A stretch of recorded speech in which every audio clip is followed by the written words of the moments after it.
Now, the Reserve Bank released its quarterly statement on monetary policy today, which includes economic forecasts and detailed commentary on the way Australia's economy is tracking. It comes after the RBA lifted the cash rate this week to 3.85%, its highest level since May 2012. So, where do rates go from here? Independent economist Warren Hogan joins me now. Warren, thanks for your time. Let's start with today's statement on monetary policy. Looking at the RBA's economic forecast, the main one that seems to jump out at me is economic growth this year is now lower than what the RBA were expecting a few months ago. I guess this really shows the tough times ahead for our economy. Yeah, g'day Ed, thanks for having me on the show. And that's exactly right. They've revised down growth in 23, some of it because we've seen some softer numbers in recent months, and some of it because they've hiked rates, and it's going to have an effect, and it's going to have an effect on the economy over the second half of the year. So they've got lower growth now. They put more growth in later, emphasising the soft landing. That is, we're going to stall at some stage later this year or early next year, but we'll recover. And of course, inflation is still expected to be in the target band in 2025, a little bit lower. They've revised it down a touch, but not meaningfully. So that's the big changes. They now have a set of forecasts that reflect their current interest rate. That is, they are assuming the cash rate is at about these levels that underpins these forecasts. Yeah, the RBA has basically said there's a high degree of uncertainty around how long it's going to take for inflation to fall in our economy. We obviously saw the inflation numbers recently, still pretty high in that March quarter. What's this implying for interest rates going forward? Are we going to see more rate rises, Warren? Well, we could. There's no doubt about that. We've now got some markers in these forecasts. One of them is wages growth not exceeding 4% this year. Core inflation getting down to 4% this year. So if we see any upside surprise or any reason to revise up those forecasts, we'll get rate hikes. And I think that's the thing. All the risks are that if rates aren't going to remain unchanged, then they'll be higher in the next 6 months.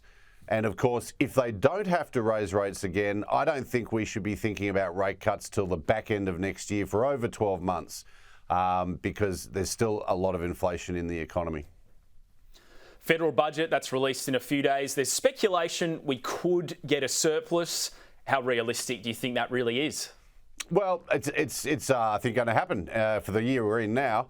And it's purely a reflection of a highly inflationary, booming global economy and domestic economy. And that surplus will disappear as quickly as it appeared. So I think the new government won't be able to resist the temptation to put that trophy in the cabinet and say they produced a surplus. But that'll be it. And potentially that'll be it for a long, long time. So we go back to the last budget, and they were projecting deficits for as far as the eye can see.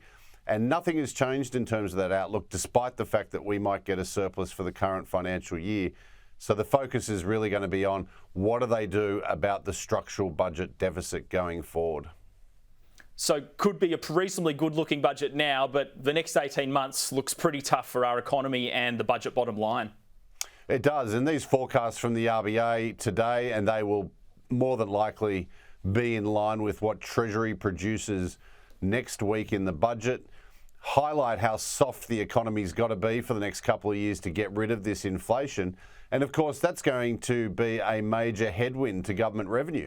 And if commodity prices come back a lot, which they could well do on a slower global economy, and we certainly are getting hints of that in the commodity markets in the past week, then the government revenues could be under a huge amount of pressure, and that surplus, as I said, can disappear as quickly as it appeared.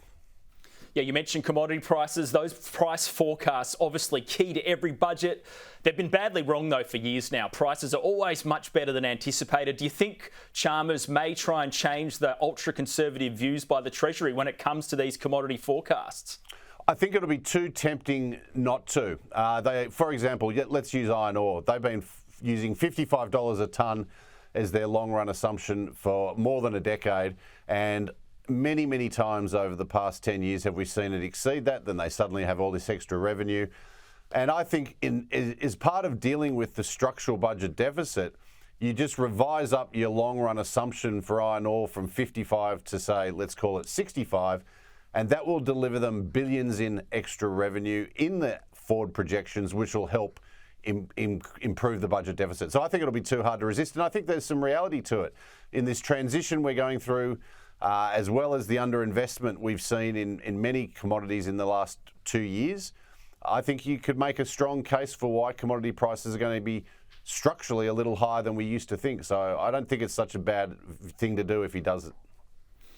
Is there going to be any good news for businesses in this budget, or can we expect taxes generally to be raised higher in this budget too?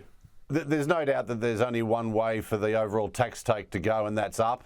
I think the super tax that we saw a few months ago is just the start of it. Let's hope, though, within that we see some incentives for business to invest.